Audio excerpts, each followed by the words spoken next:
Your Locked On Blackhawks, your daily podcast on the Chicago Blackhawks, part of the Locked On Podcast Network, your team every day. How we doing, Blackhawks fans? Welcome on in to another game day preview edition of Locked On Blackhawks, part of the Locked On Podcast Network, your team every day. As always, I'm your host, Jack Bushman. Quick reminder to please go and check out Locked On Blackhawks on Instagram, as I've been doing a lot more with that account so far this season. On today's episode, I'll break down everything of note before the puck drops between the Blackhawks and the Ottawa Senators this evening, as well as the latest kind of updates that we got on Ilya Mikheyev and Tyler Bertuzzi from the morning skate. And then in segment 3, I'll also go through some Blackhawks NCAA prospect updates, which you definitely don't want to miss. So make sure to stick with me up until the very end. But before I get into the good stuff, have to let you all know that today's episode is sponsored by FanDuel. Go and download the FanDuel app now, or you can check out FanDuel.com to get $300 worth of bonus bets when your first $5 bet wins. All right, the Blackhawks are set to play their final game at the United Center here tonight in a 15-day stretch, as they're not going to be back home until Wednesday, November 12th, when they face off with the New Jersey Devils. But here tonight, they'll be taking on the Ottawa Senators and are looking to bounce back after kind of a sloppy and disappointing 3-1 loss to the Los Angeles Kings on Sunday. I called it the first kind of stinker of the Blackhawks season so far. And the Ottawa Senators come into town playing some pretty good hockey here as of late. They're now 5-4-1 on the season. They've won each of their last 3 games, including last night on home ice against the Boston Bruins. So yes, that means another team coming to the United Center for the back end of a back-to-back, which of course has not treated the Hawks very kindly this year. And with a 6-game road trip coming up, it would be really nice to finally take advantage of some tired legs. The Senators have to go through Canadian customs as they're traveling from their game last night in Ottawa. So would be nice for the Hawks to capitalize on this situation finally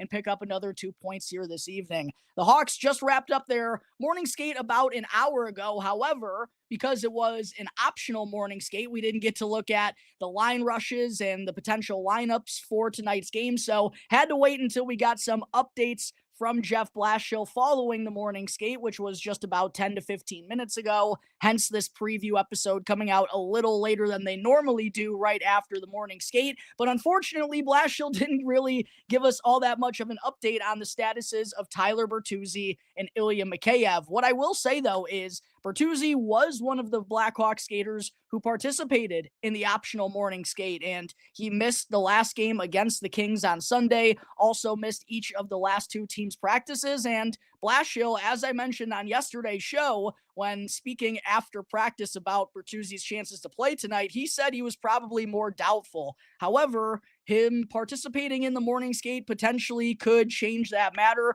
but Blashill said the lineup isn't going to be confirmed until later on this evening. Ilya Mikheyev was not on the ice for the morning skate. He was also absent from practice yesterday, had to exit that game against the Kings early in the third period after crashing hard into the boards. So we don't really know exactly what the lineup is going to be looking like for the Blackhawks against the Sens at this point in time, but we did get to see some potential forward line combinations should both Bertuzzi and Mikheyev not be able to make their returns this evening. On the top line, along with Connor Bedard and Andre Burakovsky, who has returned from his paternity leave, was Ryan Green during yesterday's practice. And Green, of course, has mostly been utilized in a bottom 6 role so far at this point in time, but the Blackhawks, I'm sure, like the combination of Landon Slaggert, Jason Dickinson, and Colton Dach. Might have been their most effective trio against Los Angeles on Sunday. So I think even though Dach has spent some time with Bedard and Burakovsky this season on the top line,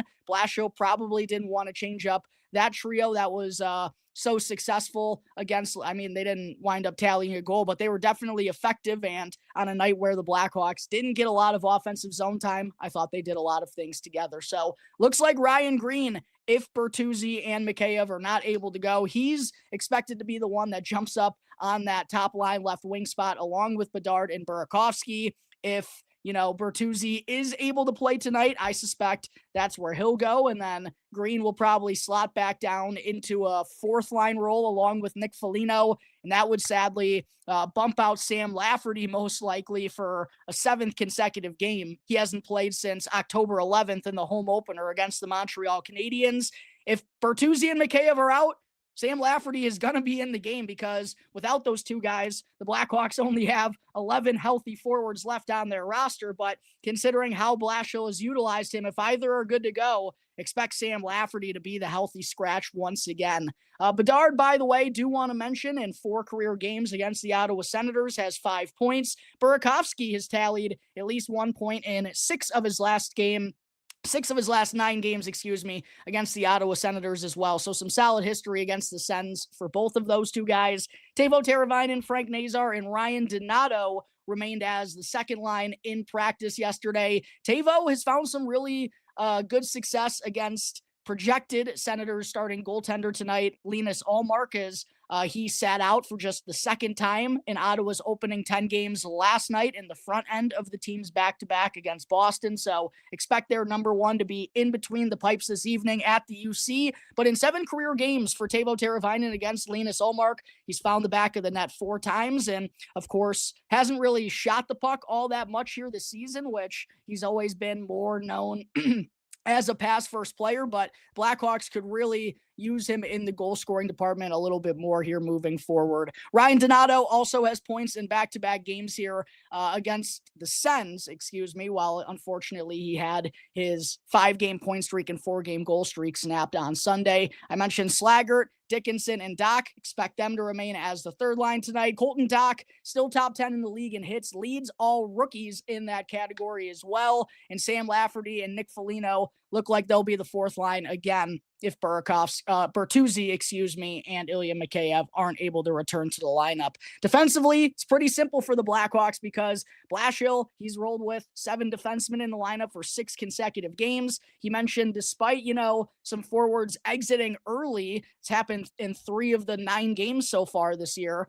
He still wants to continue utilizing only 11 in the lineup just because he thinks it fits the decor so well, and they've really responded to having 7 in the lineup on a consistent basis. So that means Alex Vlasic and Sam Rinzel serving as the top pairing. Rinzel, bad turnover that kind of sparked the Kings' comeback effort in that second period on Sunday. Wyatt Kaiser and Artie Levshinov. I thought Kaiser might have had his worst performance of the season against the Kings as well. Expect him to be paired with Artie Levshinov, who, by the way, happy birthday to the Artie party, turning 20 years old here today. Would be a very fitting day for him to finally pot that first career NHL goal. Matt Grzelcyk and Connor Murphy. I haven't talked a lot about Matt Grzelcyk, but I went and looked at the analytics so far this year. I believe he's been on the ice for 9 goals for to only 4 against at even strength. So Grzelcyk, despite never really being known for his defensive prowess, I think has settled in really nicely on this third pairing, even though I gave him a lot of flack and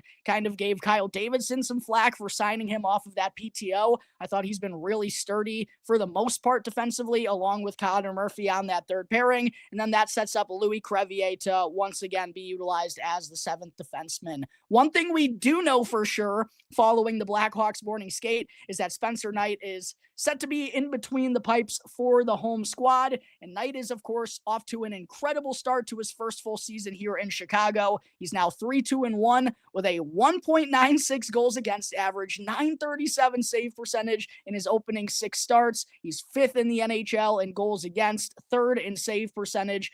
Truly been one of the best netminders in the entire league thus far. And he's also been pretty solid against the Ottawa Senators in his career with a 3-1-0 record and 1 shutout.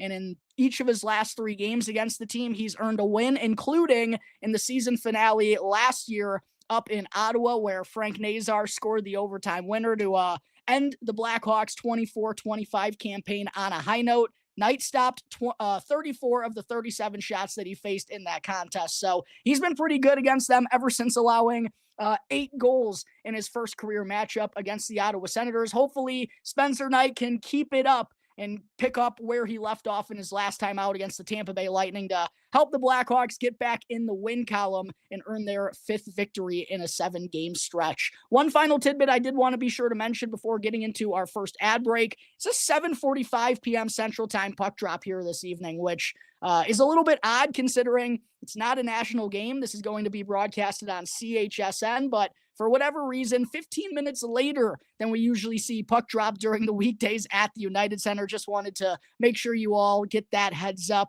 But there is everything to note on the Blackhawks side of things before tonight's matchup with the Ottawa Senators. Coming up in just a moment here, I'll break down everything to know about the opponent and also go through some key tidbits.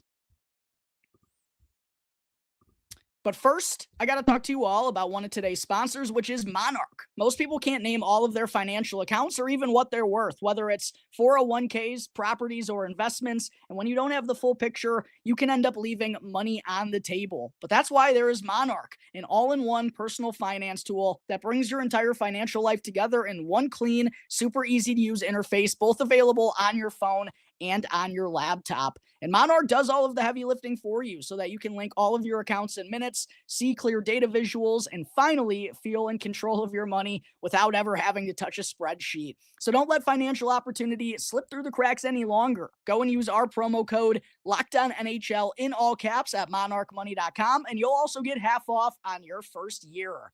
Again, that's 50% off on your first year at monarchmoney.com when you use our promo code LOCKEDONNHL in all caps. As always, just a reminder, if you're watching right now on YouTube and are enjoying what you're watching, please make sure to go and hit that like button, subscribe to the channel. If you're tuning in through an audio platform, you can go and rate and review, whether it's on Apple Podcasts or on Spotify. Greatly appreciate all of your constant support, Blackhawks fans. Segment 2 here on today's show, want to get into some information on the Ottawa Senators side of things. And like I already mentioned, Ottawa is coming into Chicago for the back end of a back-to-back here tonight, and the Blackhawks have yet to take advantage of that situation this season. They let the Vancouver Canucks off of the ropes 2 Fridays ago. Also, let the Kings claw their way back after getting to a good start in the last game on Sunday night. So it would be really nice to see the Blackhawks, as I said in segment 1, finally take advantage of a team going through a tough travel really quickly and coming into the United Center maybe not at their freshest. However, Sens have been on a nice little roll here as of late. Not only have they won 3 consecutive games, but they've earned points in their last 4 as well. And the offense is absolutely firing on all cylinders. They've potted 7 goals in back-to-back games, beating the Washington Capitals 7-1 on Saturday and then defeating the Bruins 7-2 last night as well. Jake Sanderson and Drake Batherson led the way for the Sens over the Bruins with 3 points each, while the team potted 4 power play goals. And this is definitely something the Blackhawks have to be wary of because the Sens not only scored 4 PPGs last night, but they also lead the NHL in power play percentage this year at just above 35%. And while the Hawks have been sound on the penalty kill, they've been shorthanded far too many times for their opening 9 games. They need to do a better job of staying out of the box. The Sens, best in the NHL on the man advantage. Dylan Cousins already has 3 power play goals on the year. So if the Hawks can kind of clean up their play a little bit on home ice, I think that will go a long way in them getting back in the W column. Speaking of Dylan Cousins, Drake Batherson, Tim Stützle, and Dylan Cousins,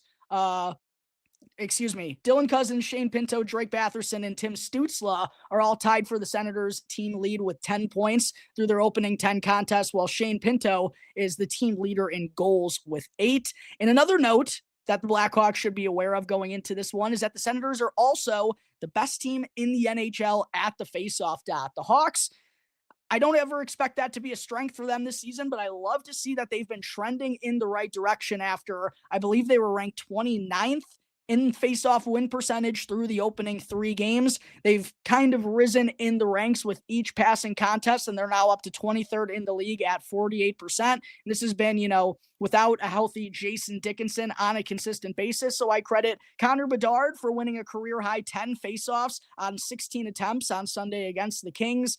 Frankie Nazar, it feels like he's battled pretty well at the dot despite being an undersized player in his first full NHL campaign. So I give the Blackhawks a lot of credit for trending in the right direction, but they're sure going to be tested not only on the penalty kill and not only with the Sens offense, but they're also going to be tested at the faceoff dot this evening. Tim Stützle, second in the NHL, having won 64% of his faceoffs coming into this one. And you know who's the only player in the NHL that's ahead of him, Blackhawks fans?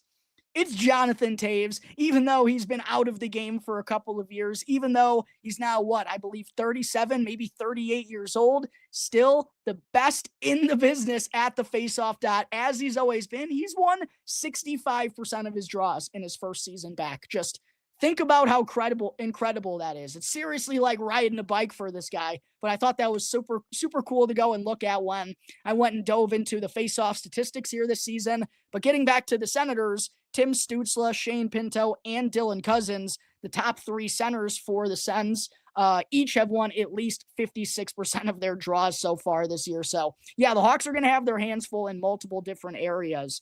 Because the Senators were traveling from Ottawa last night, at least from what I've seen, they didn't have a morning skate at the United Center here today, but have a fairly good idea of what their lineup is going to look like based on their current active roster. Nick Cousins, Tim Stützle, Drake Batherson, they were the top line last night in Boston, and I just feel like with the way this offense and team is clicking right now, probably not going to be seeing Travis Green, in my opinion at least, make any changes unless one's necessary because of an injury here tonight in Chicago. Ridley Gregg, Dylan Cousins, and David Perron, who's fared really well against the Blackhawks throughout his career, multiple stints with the St. Louis Blues, of course. That was the Sens' second line last night. Michael Amadio, Shane Pinto, and Claude Giroux, who's riding a 3-game point streak coming into this one, are the Sens' third line. And then Curtis McDermott, Big Mac, Lars Eller, and Fabian Zetterlund round out the forward group. On the defensive side of things, Jake Sanderson and Artem Zub expected to be the top pairing, Thomas Chabot and Nick Jansen as the second pairing, with Tyler Clevin and Nicholas Madden-Paulo rounding out the D-core. Linus Ullmark, as I talked about off the jump, likely going to get the start for the Senators this evening. He's been in net for 8 of their 10 games so far here this season, recorded 4 of the team's 5 wins. Not necessarily the squeaky cleanest start for Ullmark with a 3.11 GAA and a save percentage well below 900 at .870, but known for being one of the best goalies in the business these last handful of years, been a big part of what the Senators have kind of built here and the progress that they've been making in their long-lasting rebuild. So should be a good matchup for the Hawks. Like I said earlier, in their final game at the United Center for 15 days, won't be back on home ice until Wednesday, November 12th. Let's go and get 2 points in this one. Coming up in just a moment, before I wrap things up though, Blackhawks fans, make sure to stick with me as I got to dive into a couple of Hawks NCAA prospect updates with the latest top 20 rankings having dropped. Real quick, though, I do got to talk to you all about another one of today's sponsors, which is FanDuel. The NFL season is now getting to the midway point of the year, and FanDuel is making sure you're ready for every single kickoff with a can't-miss offer. Because right now, new customers can bet just $5, and if your bet wins, you'll get $300 in bonus bets to use all across the app. And what I personally love about FanDuel is that it's super quick, it's easy, and the best way to add a little more energy to your Sundays. With same-game parlays, player props, and more ways than ever to get in on the action, are you ready to play? All you got to do is download the FanDuel app now or go and check out FanDuel.com today in order to get started. Again, that's FanDuel.com to place your first $5 bet and get $300 worth of bonus bets when it wins. Segment 3, before I wrap up today's show, a couple of NCAA prospect updates that I wanted to get into with the latest top 20 rankings dropping on Monday. And how about every single Blackhawks prospect that's playing college hockey this season are currently ranked inside the top 20, starting off with Sacha Boisvert and Boston University, expected to have national championship aspirations once again here this year. Sacha did rejoin BU's lineup for their final game of the weekend on Saturday. He's been banged up a little bit so far this season, which is unfortunate. Hasn't, exactly gotten off to the smoothest of starts in terms of just getting settled in with his new club, getting settled in with his new line mates, and really getting to race off to a great start to his sophomore campaign. When he's been healthy, he's been productive for the Terriers.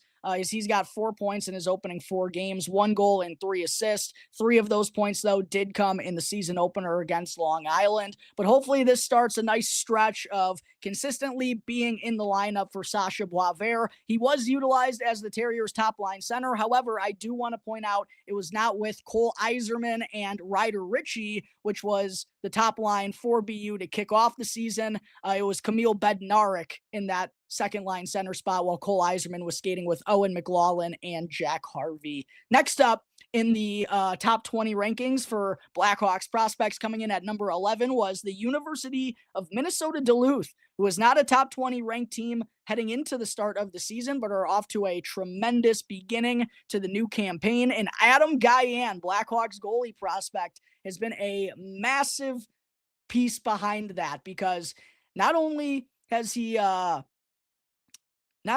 responded really well after getting another opportunity to be the number 1 goaltender, but he's truly been one of the best goalies in all of college hockey so far this year. He was just named NCHC Goaltender of the Week for the second time in the month of October, and he's now 7-1-0 with a 1.25 goals against average, .938 save percentage, and 1 shutout through his opening 8 games. He's only allowed 10 goals so far here on the season, and this Blackhawks fans is why you never quit on a young goaltender, because even though it wasn't very pretty for Gajan in his freshman campaign last year, even though he didn't look all that great in, albeit a tough league for a goaltender in the USHL, here he is still at, I believe, 21 years of age and showing great signs of progress. And it's going to continue to be a project for Gajan, right? I expect him fully to return to college hockey next year, and even potentially for his senior season as well, before then joining on with the Rockford Ice Hogs and making the leap to pro hockey. So it's going to be a while for Adam Gajan, regardless, good or bad, but great to see him progressing big time here to start off his sophomore season. And just another reason to be super excited about the young Blackhawks goaltender group that they've now piled together. Spencer Knight, Drew Comesso, Adam Gajan. I thought Stanislav Berezhnoi was a sneaky good signing. And then Ilya Konarski, 7th round pick, who's been excellent early on over in Russia this year. Very deep goaltender group that the Blackhawks possess, and Adam Gajan has been a huge reason why Minnesota Duluth is now up to number 11 on the rankings. Coming in next at number 13 is UMass, and Vaclav Nestrasil has also been a huge reason behind the Minutemen getting off to a fantastic start. He can't stop scoring goals right now. He's up to 9 points, 6 goals and 3 assists in his first 7 NCAA games, tied for 6th in the entire, in all of college hockey in goals. And he's also first among freshmen, been one of the best freshman skaters in all of the country. And honestly, this has caught me a little bit by surprise, Hawks fans. I thought it was going to be a little bit of a slow start for Vaclav Nestrasil in college hockey and adapting to that level of play after coming out of the USHL, but no. He has been on fire and one of the best players for UMass here, and a good start to the season for them as well. And then last but certainly not least, coming in at number 15, it's Providence College, the Friars, with John Mustard and Julius Sump, 2 Blackhawks prospects playing for them here this year. John Mustard is finding the back of the net frequently as well. He's got 4 goals and 2 assists for 6 points in the opening 5 games. Julius Sump hasn't been as productive so far, with just 2 apples in his first 5 contests, but I thought it was very interesting to note that Sump has been bumped up to the top line for each of the Friars' last 2 games, while Johnny Mustard has been down on the third line. I honestly haven't been able to look at the time on ice numbers for those 2 players, but I just thought that was interesting how they're utilizing those 2 players so far here this season. But of course, John Mustard already has a year of college hockey under his belt. Not surprising that he's been the more productive between the 2 so far, with his wheels and offensive upside. Kind of an easy prospect to maybe get kept into the weeds and not exactly be on the forefront of us Hawks fans' minds, just because of how deep the forward group is, and with what Roman Kancerov's doing, what Anton Frondel's doing, what Oliver Moore and Nick Lardis are doing for the Rockford Ice Hogs. But John Mustard off to a real great start to his sophomore season as well, just like Adam Gajan is, of course, at 2 very different positions. But just more reasons to be super excited about the Blackhawks' future that continues to be oh so bright. But that's going to wrap up today's episode of Locked On Blackhawks. Everyone, want to get this all out to you in as timely of a manner as I can. It's about 12:05 right now as I'm wrapping this up. But thank you all again for joining me on the show. Make sure to subscribe if you haven't done so already. Follow Locked On Blackhawks on Instagram as well. I'm your host, Jack Bushman. You can check me out on X at Jack Bushman too. My Strictly Blackhawks account is at Talkin' Hockey. Go Hawks. Would love to see this team pick up 2 points here tonight against a Senators squad that just played in Canada last night. Let's go and take advantage. I'll see y'all next time on the Locked On Blackhawks podcast, part of the Locked On Podcast Network, your team every day.